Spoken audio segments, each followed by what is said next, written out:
Welcome to Bible Together. Today is day 139, and we're reading 2 Samuel chapters 19 to 21.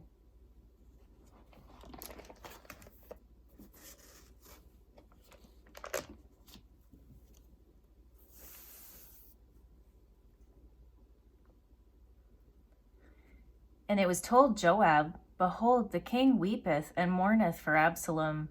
And the victory that day was turned into mourning unto all the people. For the people heard say that day how the king was grieved for his son. And the people gat them by stealth that day into the city, as people being ashamed steal away when they flee in battle. But the king covered his face, and the king cried with a loud voice, O my son Absalom, O Absalom, my son, my son. And Joab came into the house to the king, and said, Thou hast shamed this day the faces of all thy servants, which this day have saved thy life, and the lives of thy sons and of thy daughters, and the lives of thy wives, and the lives of thy concubines, in that thou lovest thine enemies, and hatest thy friends. For thou hast declared this day that thou regardest neither princes nor servants. For this day I perceive that if Absalom had lived, and all we had died this day, then it had pleased thee well.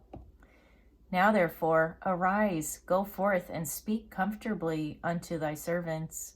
For I swear by the Lord, if thou go not forth, there will not tarry one with thee this night, and that will be worse unto thee than all the evil that befell thee from thy youth until now. Then the king arose and sat in the gate, and they told unto all the people, saying, Behold, the king doth sit in the gate. And all the people came before the king, for Israel had fled every man to his tent.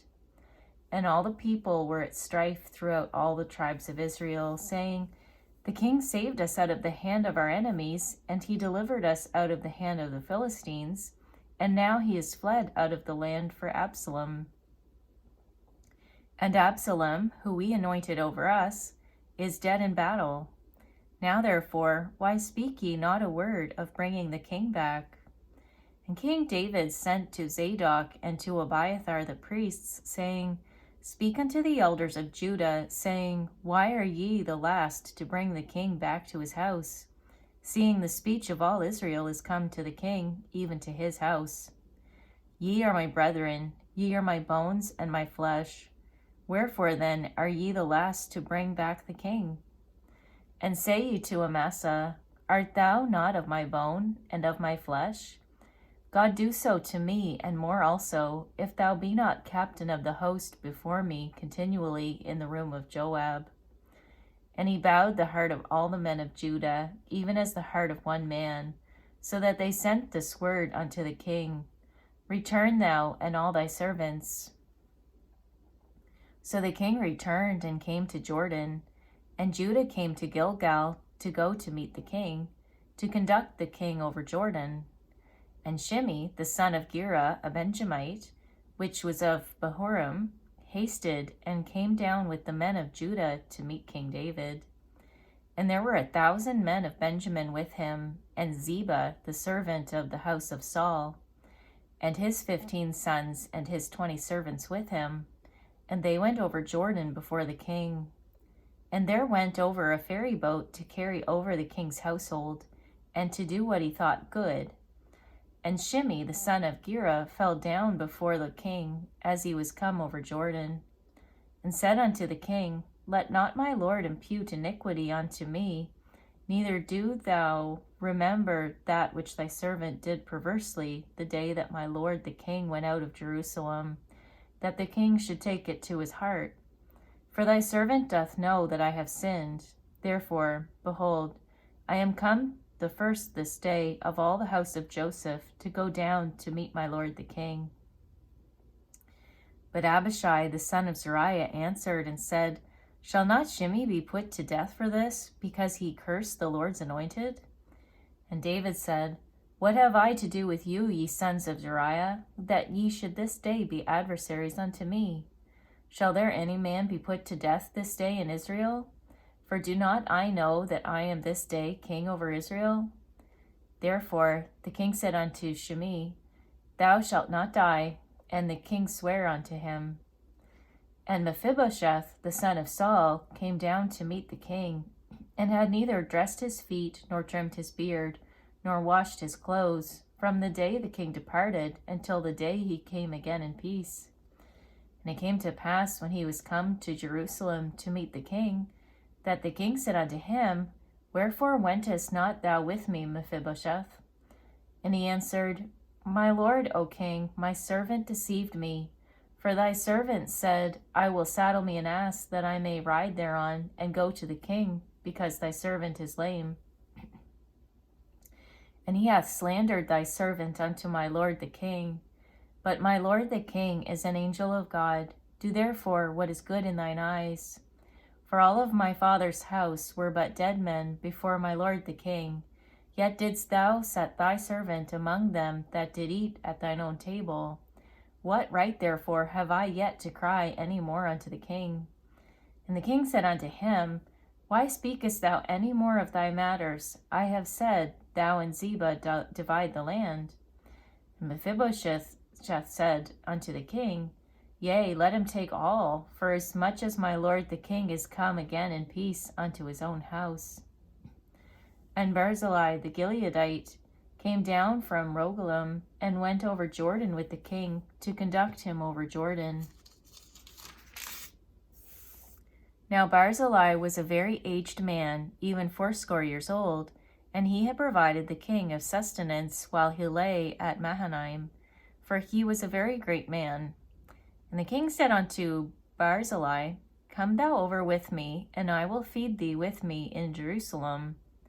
And Barzillai said unto the king, How long have I to live, that I should go up with the king unto Jerusalem?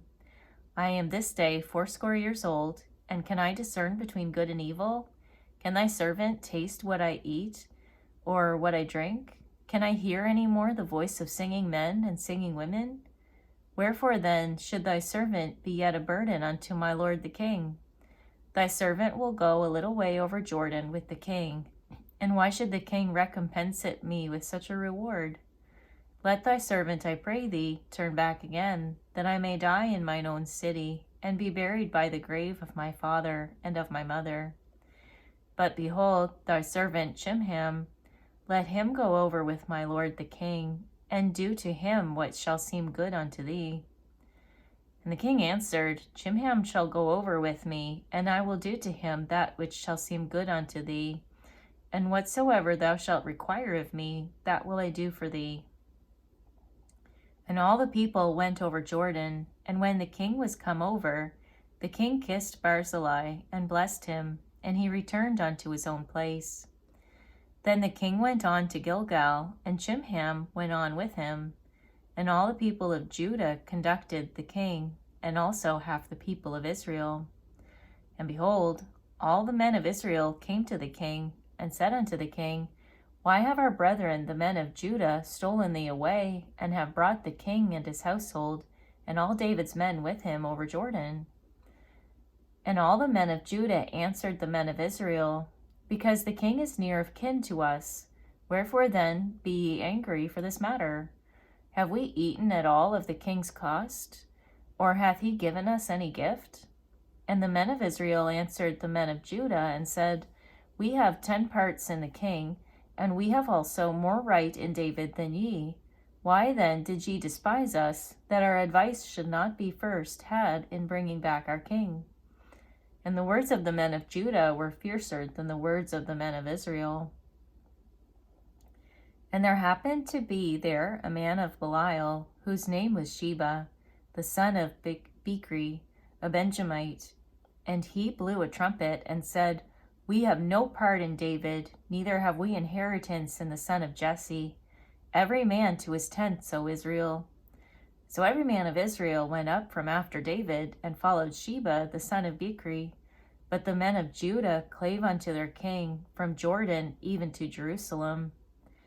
And David came to his house at Jerusalem, and the king took the 10 women, his concubines, whom he had left to keep the house, and put them in ward, and fed them, but went not in unto them. So they were shut up unto the day of their death, living in widowhood.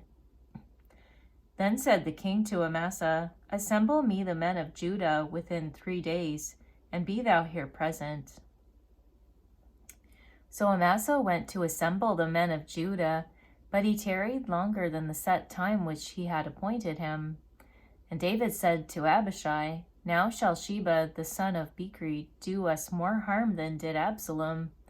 Take thou thy lord's servants, and pursue after him, lest he get him fenced cities and escape us. And there went out after him Joab's men, and the Cherethites, and the Pelethites, and all the mighty men, and they went out of Jerusalem to pursue after Sheba the son of Bichri.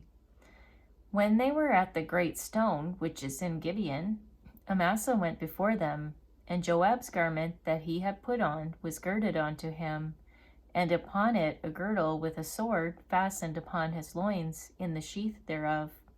And as he went forth, it fell out. And Joab said to Amasa, Art thou in health, my brother?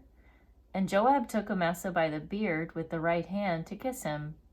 But Amasa took no heed to the sword that was in Joab's hand. So he smote him therewith in the 5th rib, and shed out his bowels to the ground, and struck him not again, and he died. So Joab and Abishai his brother pursued after Sheba the son of Bichri. And one of Joab's men stood by him and said, He that favoreth Joab, and he that is for David, let him go after Joab. And Amasa wallowed in blood in the midst of the highway. And when the man saw that all the people stood still, he removed Amasa out of the highway into the field, and cast a cloth upon him, when he saw that every one that came by him stood still. When he was removed out of the highway, all the people went on after Joab to pursue after Sheba the son of Bichri. And he went through all the tribes of Israel unto Abel, and to Beth-maachah, and all the Beerites, and they were gathered together, and went also after him. And they came and besieged him in Abel of Beth-maachah, and they cast up a bank against the city, and it stood in the trench. And all the people that were with Joab battered the wall to throw it down. Then cried a wise woman out of the city, Hear, hear, say, I pray you, unto Joab, Come near hither, that I may speak with thee. And when he was come near unto her, the woman said, Art thou Joab? And he answered, I am he. Then she said unto him, Hear the words of thine handmaid. And he answered, I do hear. Then she spake, saying, They were wont to speak in old time, saying, They shall surely ask counsel at Abel. And so they ended the matter. I am one of them that are peaceable and faithful in Israel. Thou seekest to destroy a city and a mother in Israel. Why wilt thou swallow up the inheritance of the Lord? And Joab answered and said, Far be it from me that I should swallow up or destroy. The matter is not so, but a man of Mount Ephraim, Sheba the son of Bichri by name, hath lifted up his hand against the king, even against David. Deliver him only, and I will depart from the city. And the woman said unto Joab, Behold, his head shall be thrown to thee over the wall. Then the woman went unto all the people in her wisdom, and they cut off the head of Sheba the son of Bichri, and cast it out to Joab. And he blew a trumpet, and they retired from the city, every man to his tent. And Joab returned to Jerusalem unto the king. Now Joab was over all the host of Israel, and Benaiah the son of Jehoiada was over the Cherethites, and over the Pelethites. And Adoram was over the tribute, and Jehoshaphat the son of Ahilud was recorder. And Sheva was scribe, and Zadok and Abiathar were the priests. And Ira also the Jerite was a chief ruler about David. Then there was a famine in the days of David 3 years, year after year. And David inquired of the Lord, and the Lord answered, It is for Saul and for his bloody house, because he slew the Gibeonites. And the king called the Gibeonites and said unto them, Now the Gibeonites were not of the children of Israel, but of the remnant of the Amorites. And the children of Israel had sworn unto them, and Saul sought to slay them in his zeal to the children of Israel and Judah. Wherefore David said unto the Gibeonites, What shall I do for you, and wherewith shall I make the atonement, that ye may bless the inheritance of the Lord? And the Gibeonites said unto him, We will have no silver nor gold of Saul, nor of his house, neither of us shalt thou kill any man in Israel, or neither for us shalt thou kill any man in Israel. And he said, What ye shall say, that will I do for you. Excuse me. And they answered the king, The man that consumed us, and that devised against us, that we should be destroyed from remaining in any of the coasts of Israel, let 7 men of his sons be delivered unto us, and we will hang them up unto the Lord in Gibeah of Saul, whom the Lord did choose. And the king said, I will give them. But the king spared Mephibosheth, the son of Jonathan, the son of Saul, because of the Lord's oath that was between them, between David and Jonathan, the son of Saul. But the king took the 2 sons of Rizpah, the daughter of Aiah, whom she bare unto Saul, Armani and Mephibosheth, and the 5 sons of Michal, the daughter of Saul, whom she brought up for Adriel, the son of Barzillai, the Maholathite. And he delivered them into the hands of the Gibeonites, and they hanged them in the hill before the Lord. And they fell all 7 together, and were put to death in the days of harvest, in the first days of the beginning of barley harvest. And Rizpah, the daughter of Aiah, took sackcloth, and spread it for her upon the rock, from the beginning of harvest until water dropped upon them out of heaven, and suffered neither the birds of the air to rest on them by day, nor the beasts of the field by night. And it was told David what Rizpah, the daughter of Aiah, the concubine of Saul, had done. And David went and took the bones of Saul and the bones of Jonathan his son from the men of Jabesh Gilead, which had stolen them from the street of Bethshan, where the Philistines had hanged them, when the Philistines had slain Saul in Gilboa. And he brought up from thence the bones of Saul and the bones of Jonathan his son, and they gathered the bones of them that were hanged. And the bones of Saul and Jonathan his son buried they in the country of Benjamin in Zelah, in the sepulchre of Kish his father. And they performed all that the king commanded, and after that God was entreated for the land. Moreover, the Philistines had yet war again with Israel, and David went down, and his servants with him, and fought against the Philistines. And David waxed faint. And Ishbi-Benob, which was one of the sons of the giant, the weight of whose spear weighed 300 shekels of brass in weight, he being girded with a new sword, thought to have slain David. But Abishai, the son of Zeruiah, succored him, and smote the Philistine, and killed him. Then the men of David sware unto him, saying, Thou shalt go no more out with us to battle, that thou quench not the light of Israel. And it came to pass after this, that there was again a battle with the Philistines at Gob. Then Sibbechai the Hushathite slew Saph, which was of the sons of the giant. And there was again a battle in Gob with the Philistines, where Elhanan the son of Jar-Oregim, a Bethlehemite, slew the brother of Goliath the Gittite, the staff of whose spear was like a weaver's beam. And there was yet a battle in Gath, where was a man of great stature, that had on every hand 6 fingers, and on every foot 6 toes, 24 in number, and he also was born to the giant. And when he defied Israel, Jonathan the son of Shimea, the brother of David, slew him. These 4 were born to the giant in Gath, and fell by the hand of David, and by the hand of his servants. Thank you for reading the Bible together with me. I'll see you on our next video for day 140.